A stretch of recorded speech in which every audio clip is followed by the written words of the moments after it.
వాస్తవానికి ఈరోజు సింగరేణి పరిస్థితి చాలా ఆందోళనలో ఉన్నది. కొన్ని నిజాలు బయటకు రావడం లేదు.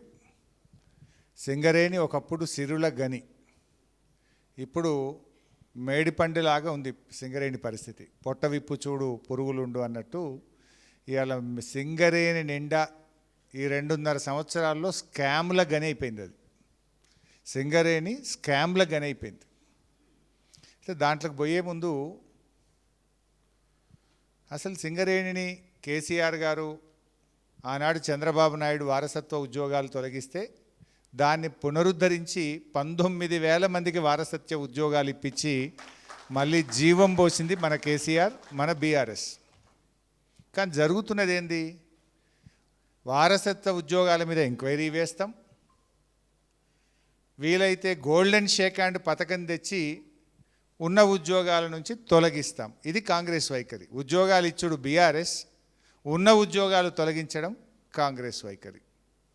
వీళ్ళు వచ్చినాక 2 మెడికల్ బోర్డులు పెడితే ఓ దాంట్లో 5 వచ్చినట్టున్నారు, ఓ దాంట్లో 23 మంది వచ్చినారు. అంతా అన్ఫిట్ చేసింది ఓసారి 5, ఓసారి 23, మిగతాదంతా ఫిట్ అంటున్నారు.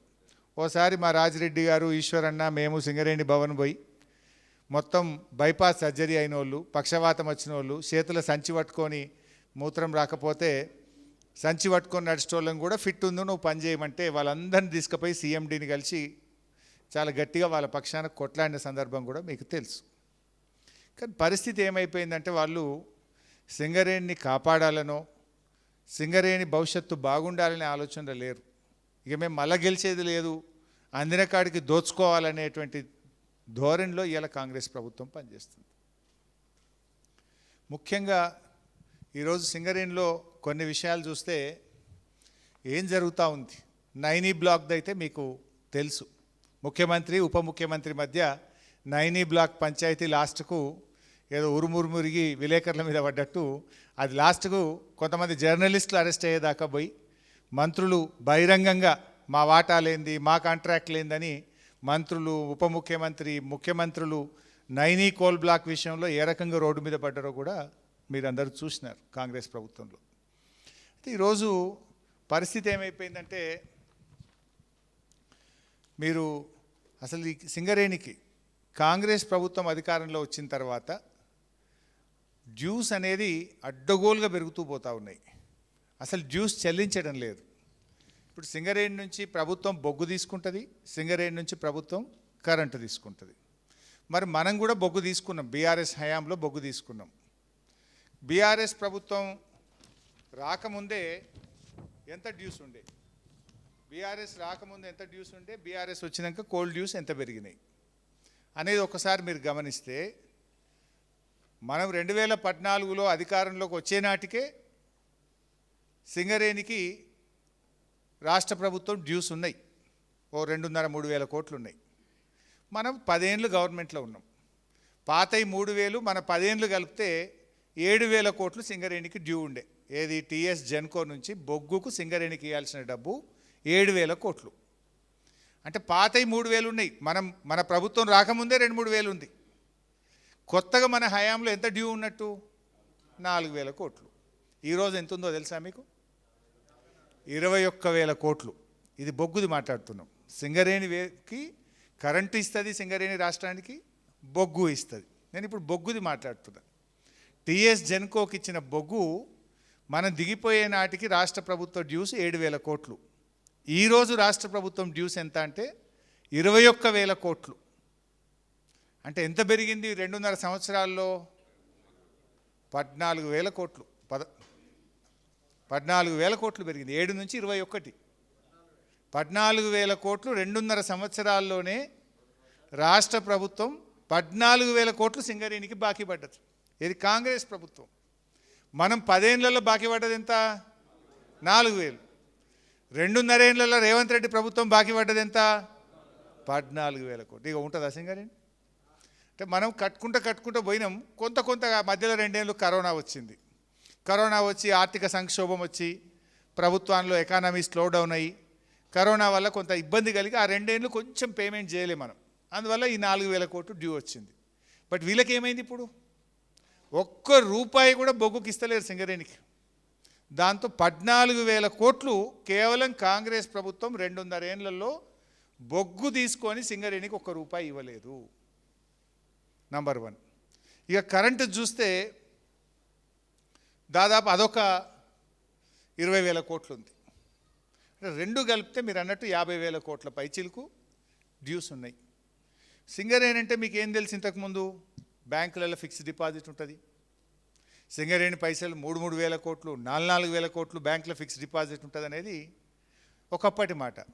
ఇప్పుడేమున్నది? ఇప్పుడు ఓవర్ డ్యూ. మన మొత్తం తెలంగాణ ప్రభుత్వం యొక్క ఓవిడి ఎంత అంటే, నేను ఫైనాన్స్ మినిస్టర్గా పనిచేసిన, ప్రతి ప్రభుత్వానికి కూడా ఓడికి రిజర్వ్ బ్యాంక్ ఆఫ్ ఇండియా ఓడికి అనుమతిస్తుంది. కార్పొరేషన్లు అయితే బ్యాంకులు ఓడికి అనుమతిస్తాయి. మొత్తం యావత్ తెలంగాణ రాష్ట్రానికి, తెలంగాణ ప్రభుత్వానికి కేంద్ర ప్రభుత్వం ఇచ్చే ఓడి ఆ రోజు మన గవర్నమెంట్ ఉన్నప్పుడు 2,400 కోట్లు, ఇప్పుడు కాంగ్రెస్ వచ్చినాక 3,200 కోట్లు ఓడి ఉంది. అంటే మన లిమిట్ ఓడి, అంతకంటే ఎక్కువ పోవద్దు. ఒక గవర్నమెంట్కే Reserve Bank of India OD limit ఎంత అంటే 3,200 కోట్లు. మరి సింగరేణి ఓడి ఎంత చెప్తారు ఎవరన్నా? ఈరోజు సింగరేణి ఓడి ఎంత అంటే 4,000 కోట్లు. రాష్ట్ర ప్రభుత్వ ఓడి కంటే సింగరేణి ఓడి ఎక్కువ. ఒకప్పుడు బీఆర్ఎస్ ప్రభుత్వం ఉన్నప్పుడు సింగరేణిలో 3,000 కోట్ల ఫిక్స్డ్ డిపాజిట్ ఉంటుండే. కాంగ్రెస్ వచ్చినాక ఫిక్స్డ్ డిపాజిట్ పోయింది, 4,000 కోట్ల ఓడీలకు పోయింది. ఇప్పుడు మీకు జీతాలు రావాలంటే బ్యాంక్ వాళ్ళ దగ్గరికి పోయి అప్పులు తెస్తే, ఓడీ తెస్తే, బతిన్లాడితే నెలకు జీతం పడుతుంది. ఈరోజు ఇంకా 4 రోజులు పోతే దాని పరిస్థితి ఏందో కూడా అర్థం కాని స్థితికి సింగరేణి పోతా ఉంది ఈరోజు. ఇది కార్మికులు అర్థం చేసుకోవాలి. మరి ఏమవుతుంది? ఎందుకు ఇట్లా అవుతా ఉంది? ఓడీకి ఎందుకు పోయింది? ఫిక్స్డ్ డిపాజిట్లు ఉండాల్సిన సింగరేణి ఓడీకి ఎందుకు పోయింది? ఈ 2.5 ఏళ్లనే కాంగ్రెస్ ఏం చేసింది అంటే చాలా లోతైనటువంటి విషయాలు ఉన్నాయి, డిస్కస్ చేద్దాం మళ్ళోసారి. కానీ కొంత బ్రాడ్గా ఇవాళ చెప్పేటువంటి ప్రయత్నం చేస్తా. ఇంకొక ఇంపార్టెంట్ విషయం కూడా మీరు బాగా వినాలి. ఇందులో కొంతమంది ఎవరైనా ఆఫీస్ స్టాఫ్ కూడా ఉండొచ్చు.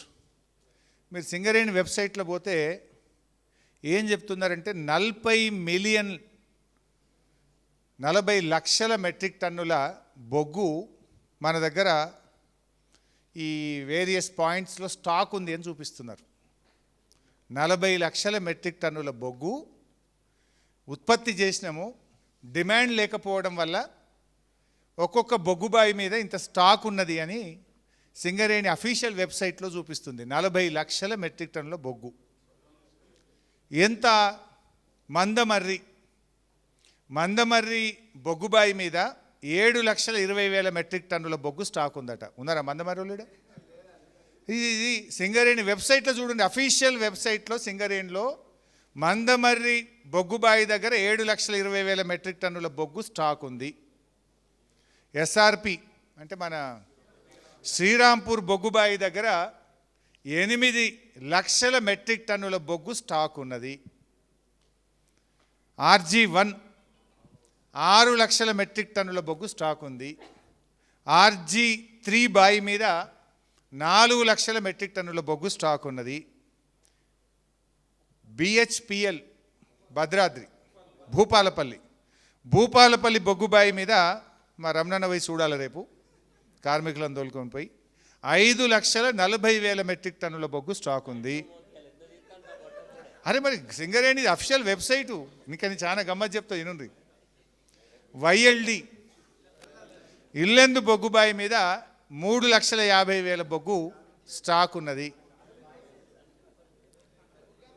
SPL సత్తుపల్లి మీద 2 లక్షల స్టాక్ ఉన్నది. మొత్తం కలిపితే ఈరోజు సింగరేణి అధికారిక లెక్కల ప్రకారం సింగరేణి ఆన్లైన్ వెబ్సైట్లో వాళ్ళు చెప్తున్నది 40 లక్షల మెట్రిక్ టన్నుల బొగ్గు ఉత్పత్తి చేసి బాయిల మీద స్టాక్ ఉన్నది అని చెప్పి సింగరేణి చూపిస్తున్నది. ఉత్తగా చూపించుడు కాదు, ఈ 40 లక్షల మెట్రిక్ టన్నుల మీద ఆదాయం వచ్చింది మాకు టన్నుకు 4,200 రూపాయలు ఉంటుంది కదా, 4,200 రూపాయల చొప్పున ఈ 40 లక్షల మెట్రిక్ టన్నులకు లెక్కగట్టి మాకింత ప్రాఫిట్ వచ్చిందని ఇన్కమ్ ట్యాక్స్ కట్టిరు దీని మీద, కేంద్ర ప్రభుత్వానికి డివిడెండ్ కట్టిండ్రు దీని మీద, రాష్ట్ర ప్రభుత్వానికి డివిడెండ్ ఇచ్చిండ్రు దీని మీద కోల్ సెస్ కట్టిండ్రు దీని మీద డిఎంఎఫ్టీ కింద ఇస్తాం కదా, డిఎంఎఫ్టీ సిఎస్ఏ డబ్బులు కూడా ఇచ్చిండ్రు. మరి ఇప్పుడు ఎటువై ఈ బొగ్గు? మరి నేను ఉత్తగా చెప్తాను, దిస్ ఈజ్ అఫీషియల్ రికార్డ్. 40 లక్షల మెట్రిక్ టన్నుల బొగ్గు తీసినాము, బాయిల మీద ఉన్నది. ఈ బొగ్గు మీద ఇన్కమ్ ట్యాక్స్ కట్టిండ్రు, కేంద్ర రాష్ట్ర ప్రభుత్వాలకు డివిడెండ్ ఇచ్చిండ్రు, కోల్ సెస్ కట్టిండ్రు, అదేవిధంగా డిఎంఎఫ్టీ కూడా ఇచ్చిండ్రు. అంటే ఇది కొత్త రూల్ తెచ్చింది కాంగ్రెస్, బొగ్గు తీయంగానే లెక్క తీస్తురుగా ప్రాఫిట్. అంటే మేము ఇన్ని వేల కోట్ల ప్రాఫిట్ వచ్చింది ఈసారి సింగరేణికి, ఇక మా అంత తీసి మార్కాన్గాడు లేడు అని చెప్పి మేము ఇంత బొగ్గు ఉత్పత్తి చేసినాం ఈసారి అని చెప్పిండ్రు. ఇప్పుడు నా డౌట్ ఏంటంటే, మరి ఈ 40 లక్షల మెట్రిక్ టన్నుల బొగ్గు యాడికి వాయే? ఉన్నదా లేదా? 40 లక్షల మెట్రిక్ టన్నుల బొగ్గు అంటే దీని విలువ ఎంత? 4,000 కాడికి వేసుకున్న 1,600 కోట్లు. మరి 1,600 కోట్ల బొగ్గు బాయిల మీద ఎందుకు లేదు? ఉన్నదా లేదా? మరి లేకపోతే యాడికి పోయింది? ఎవడు తిన్నాడు? ఈ పైసలు ఎవరి జేబులకు పోయింది? మరి ఎట్లా చూపించింది 1,600 కోట్ల బొగ్గు ఉన్నదని? ఈ కార్మికులు రేపు నేను ఈ అఫీషియల్ డౌన్లోడ్ చేసి కూడా ఇస్తా మీకు, మీరు తీసుకోండి, నేను ఈ పేపర్ కూడా ఇస్తా. ఈ 40 లక్షల మెట్రిక్ టన్నుల బొగ్గు తీసినామని దీని మీద ఇన్కమ్ ట్యాక్స్ కట్టి, కోల్ సెస్ కట్టి, డివిడెండ్ కట్టి, డిఎంఎఫ్టీ కట్టి ఎవరిని కొంప ముంచుతున్నారు? ఎటువైంది మరి 1,600 కోట్ల బొగ్గు? ఒక్క బొగ్గు ముక్కనన్నా దొరుకుతుంది ఆడపోతే? బొగ్గు ముక్క దాచుకునేదా బంగారమా? 40 లక్షల మెట్రిక్ టన్నుల బొగ్గు అంటే ఎంత పెద్దగా ఉండాలి లాట్లు? మరి ఆ బొగ్గు ఏమైంది? ఇది ఈరోజు టీజీబీకేఎస్ ప్రశ్నించాలి. ఏమైంది? ఆ 1,600 కోట్ల రూపాయల విలువ కలిగిన 40 లక్షల మెట్రిక్ టన్నుల బొగ్గు బాయిల మీద ఉన్నదని నేను బాయి వైజ్ చెప్పిన మీకు. మరి బొగ్గు ఉన్నదా లేదా? ఎక్కడుంది బొగ్గు? ఏమైంది? ఎవడమ్ముకున్నాడు? మరి దీని మీద ఇన్కమ్ ట్యాక్స్ ఎందుకు కట్టిరి? అసలు తీసిండ్రా తీయలేదా? తీసుకొని ఏమైనా ప్రైవేట్లు అమ్ముకున్నారా? తీయకుండానే తీసినట్టు చూపించిండ్రా? లేదు ఇది ఎవరికైనా అమ్ముకున్నారా? మరి ఈ 1,600 కోట్లు ఎవరి జేబులకు వాయే? తీయని బొగ్గుకి ఎవడన్నా ఇన్కమ్ ట్యాక్స్ కడతాడా? అంటే తీసినట్టున్నారు. తీస్తే మరి ఏమైంది బొగ్గు? మరి ఎవరికి అమ్ముకున్నారు? సీక్రెట్గా అమ్ముకున్నారా? సాట్కి అమ్ముకున్నారా? ఈ 1,600 కోట్ల బొగ్గు ఎక్కడున్నది అనేది ఎలబెత్తి తీయాల్సిన అవసరం ఉంది. ఇది ఇప్పుడు నేను బొగ్గు బాయి వైజ్ చెప్పిన, మీకు ఇంకా డీటెయిల్డ్గా అన్ని బొగ్గు బాయిల స్టాక్ వివరాలు కూడా ఇస్తా. మీరు రేపటి నుంచి దీన్ని పోయి తీయండి, మీ జీఎంలను అడగండి. బొగ్గు బాయికో జీఎం ఉంటాడు కదా. మందమరి బొగ్గు బాయి దగ్గర 7,20,000 మెట్రిక్ టన్నుల బొగ్గు ఉన్నట్టు జీఎంఏ చూపిస్తాడు ఆఫ్ సైట్లో. మరి 700 పని జీఎంను పట్టుకొని పోండి, తీయాలి కదా అన్న. ఒక డివిజన్కి ఒక జీఎం ఉంటాడు కదా, ఈ బాయికి ఒక జీఎం ఉంటాడు కదా. రేపు మీరు పోవాలి, ఆర్జీవన్ రామగుండం వాళ్ళంతా పోయి 6 లక్షల మెట్రిక్ టన్నుల బొగ్గు స్టాక్ ఉందని నువ్వు చూపిస్తున్నావా లేదా? ఉన్నది. మరి ఆడుంది చూపి. మరి ఏడిపోయింది బొగ్గు? ఆ పైసలు ఎవరు తిన్నాడు? ఈ స్కామ్ తీయాలన్నా వద్దా? This is number 1. ఇక నెంబర్ 2, మనం అప్పుడు తెలంగాణ వచ్చిన కొత్తలో షార్టేజ్ ఉంది కరెంటు, ఈ రాష్ట్రాన్ని స్వయం సమృద్ధి సాధించాలని కేసీఆర్ గారు 2x600 1,200 మెగావాట్లు జైపూర్లో విద్యుత్ ప్లాంట్ పెట్టినాం. ఉత్పత్తి అయింది, కరెంటు తీసుకున్నాం, పీపీఏ చేసినాం, దానికి డబ్బులు కడతా ఉన్నాం. మరి ఇప్పుడు వీళ్ళు వచ్చిన ఇంకేం చేసినారు? 1x800 ఇంకోటి కడతాం జైపూర్లో అన్నారు. అన్నారా? పని స్టార్ట్ అయిందా? అయితే ఈ 1x800కు రాజస్థాన్ రాష్ట్రంతో జైపూర్ జేవీ చేసిండ్రు. తెలంగాణ గవర్నమెంట్ రాజస్థానంతో జేవీ చేసుకున్నారు. Joint venture. తెలంగాణ 76, రాజస్థాన్ 24. రాజస్థాన్ 24లో వాడు పైసలు పెట్టాడట. పాకిస్తాన్ బార్డర్లో జైసల్మీర్ అనే ఒక జిల్లా ఉంటుంది. పాకిస్తాన్ బార్డర్లో జైసల్మీర్. ఆడ మనకు 3-4 వేల ఎకరాల ఎడార్ల జాగా చూపిస్తారట. ఆ జాగలో సింగరేణివాడు పోయి ఆడ సోలార్ పవర్ ప్లాంట్ పెడతారట. ఇప్పుడు ఈ నిమిషానికి జైపూర్లో సింగరేణిది సోలార్ ఆఫీస్ నడుస్తుంది. ఆడికి కొంతమంది ఉద్యోగుల్ని పెట్టిండ్రాడ. ఆ జైసల్మీర్లో పాకిస్తాన్ ఎవడు, రాజస్థాన్ వాడు పెట్టలే, భారత ప్రభుత్వం పెట్టలే, ఆ పాకిస్తాన్ బార్డర్లో ఎవడు పెట్టడు. బక్రగాడు తెలంగాణ దొరికింది అనుకున్నారో ఏందో ఈ కాంగ్రెస్ వాళ్ళను. జైసల్మీర్లో తీసుకుపోయి వాడు 4,000 ఎకరాలు ఇస్తా, ఆడ మీరు సోలార్ పవర్ ప్లాంట్ పెట్టుండంటే ఇప్పుడు సింగరేణి ఉద్యోగులతోనే ఆఫీస్ ఓపెన్ చేసిండ్రు జైపూర్లో. జైసల్మీర్లో సోలార్ పవర్ ప్లాంట్ పెడతారట్టుగా. 24% రాజస్థాన్, 76 తెలంగాణ. రాజస్థాన్ క్యాబినెట్ దీన్ని ఆమోదించింది, కానీ తెలంగాణ క్యాబినెట్ ఇవాళకి ఆమోదించలేదు. ఇంతవరకు డిపిఆర్ అప్రూవల్ కాలే, ఇంతవరకు పీపీఏ కాలే. పీపీఏ అంటే ఏంది? ఈ ఉత్పత్తి చేసిన కరెంట్ ఎవడు కొనాలి? రాజస్థాన్ కొంటుందా? వాడు కొన అన్నాడు, నాకెందుకు మస్తున్నది అన్నాడు. తెలంగాణ కొంటుందా? మాకు వద్దా. ఇప్పుడు ఆల్రెడీ ఎన్టీపీసీ వాళ్ళు మనకిస్తామన్న 4,000లో ఇంకా 1,600 మెగావాట్లు రెడీ ఉంది, తీసుకో అని ఎన్టీపీసీ అడిగితేనే తెలంగాణ వద్దు అంటుంది. మరి నువ్వు తయారున్న రూపాయి ఖర్చు లేకుండా, అప్పు లేకుండా ఎన్టీపీసీడే ప్లాంట్ కట్టి, ఎన్టీపీసీడే ఉత్పత్తి చేసి అత్యంత చౌకగా తెలంగాణ కరెంట్ ఇస్తా అంటే మన ప్రభుత్వం వద్దంటుంది. ఇప్పుడు ఈడ కట్టాలంటే ఏం కావాలి? మెగావాట్కు 4 కోట్లు వేసుకున్నా 800 మెగావాట్లు అంటే 3-4 వేల కోట్లు పడుతుంది. సో మరి పైసలున్నాయా? సింగరేణి 4,000 కోట్లు ఓడిల్లినది. రాష్ట్ర ప్రభుత్వం దగ్గర పైసలున్నాయా? నువ్వే 50,000 కోట్లు బాకీ పడ్డావు. మరి ఎందుకు కడుతున్నట్టు ఈ 800 మెగావాట్స్? ఎవరి కోసం కడుతున్నట్టు? మరి అది కట్టేది ఉంటే పీపీఏ ఎందుకు ఇస్తలేదు రాష్ట్ర ప్రభుత్వం? ఎందుకు రాష్ట్ర ప్రభుత్వం డిపిఆర్ అప్రూవ్ చేయలేదు? మరి రాష్ట్ర ప్రభుత్వము డిపిఆర్ లేకుండా, రాష్ట్ర ప్రభుత్వం పీపీఏ లేకుండా రాజస్థాన్తో పోయి ఎందుకు జేవీ చేసుకున్నారు? రాజస్థాన్తో జేవీ చేసుకొని జైసల్మీర్లో ఎందుకు ల్యాండ్ తీసుకుంటున్నారు?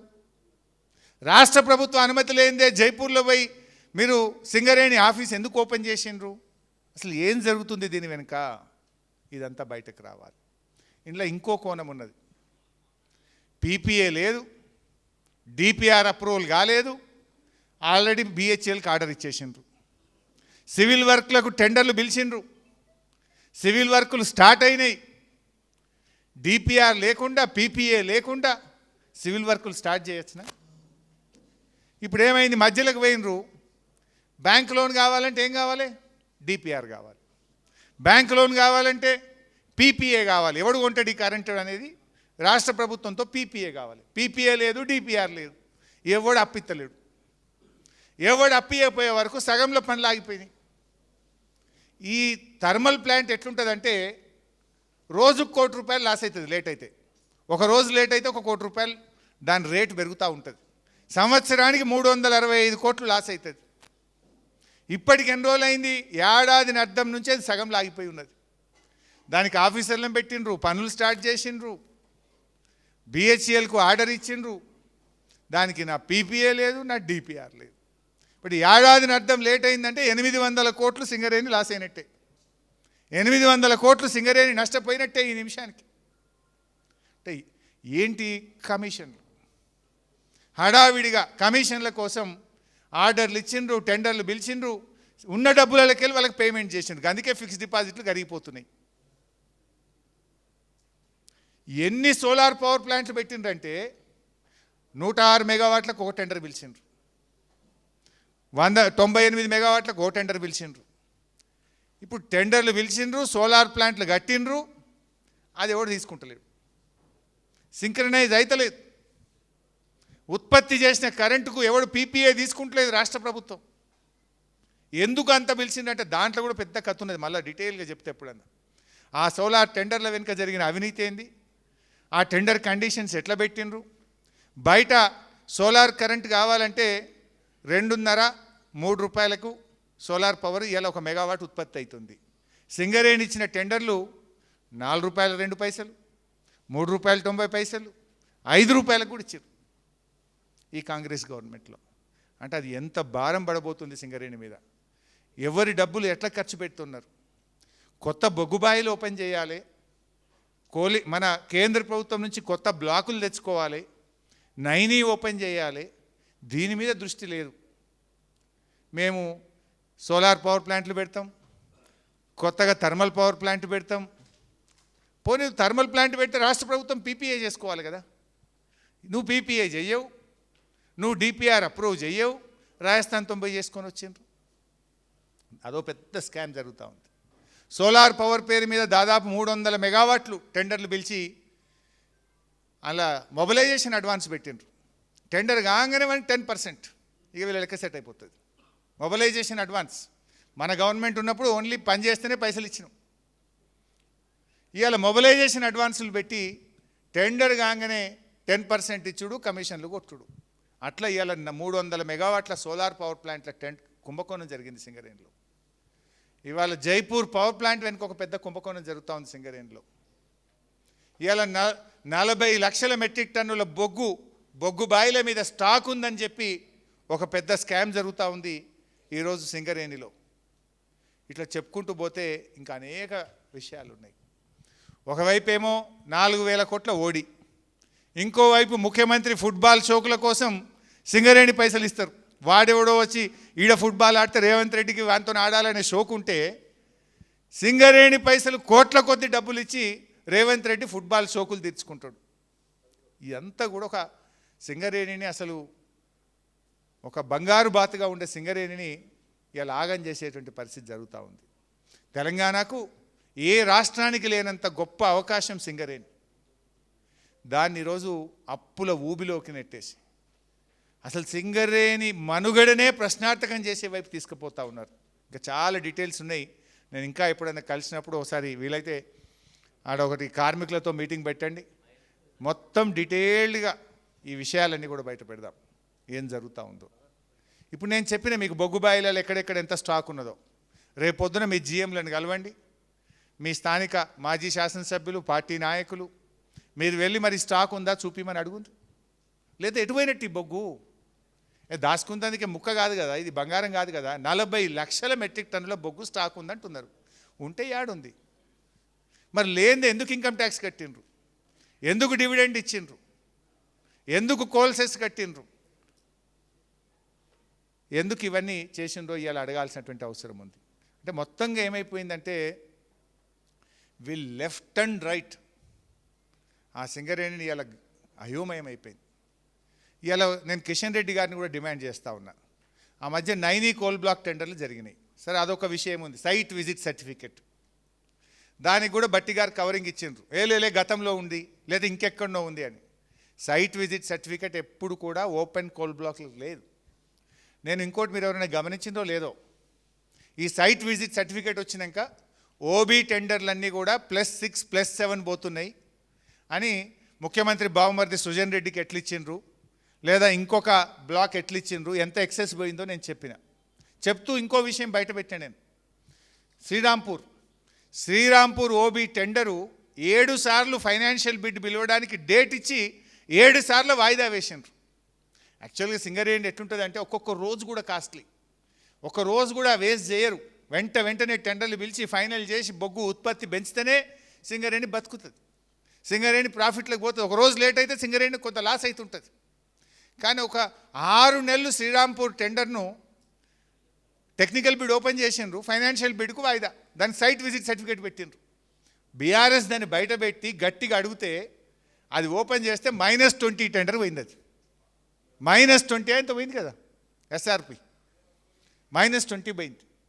అది మనం తీస్తే బయటపడ్డది.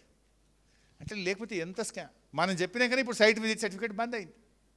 బీఆర్ఎస్ బయట పెట్టినాక సైట్ విజిట్ బంద్ అయింది. కనీసం సింగరేణిలో కొంత అవినీతి ఆగింది. కొంతమంది ఓబీ కాంట్రాక్టర్లు మహారాష్ట్ర, ఢిల్లీ, గుజరాత్ ఎక్కడెక్కడి నుంచో వస్తారట. వాళ్ళు ప్రధానమంత్రి ఆఫీస్కు కంప్లైంట్ చేసిండ్రు, మాకు జీఎం ఆఫీస్లో సైట్ విజిట్ సర్టిఫికేట్ ఇస్తలేరు, ఈ సైట్ విజిట్ పెట్టి వాళ్ళు అనుకున్న వాళ్ళకే ఇస్తుండ్రు, టెండర్లలో గోల్మాల్ అవుతుంది అని సింగరేణి సీఎండీకి, ముఖ్యమంత్రి ఆఫీస్కు, ప్రధానమంత్రి ఆఫీస్కు కంప్లైంట్లు ఇస్తే, ఈమెయిల్స్ పంపితే దాని మీద ఇప్పటిదాకా విచారణ జరుగుతలేదు. నేను కిషన్ రెడ్డి గారిని అదే అడుగుతున్నా.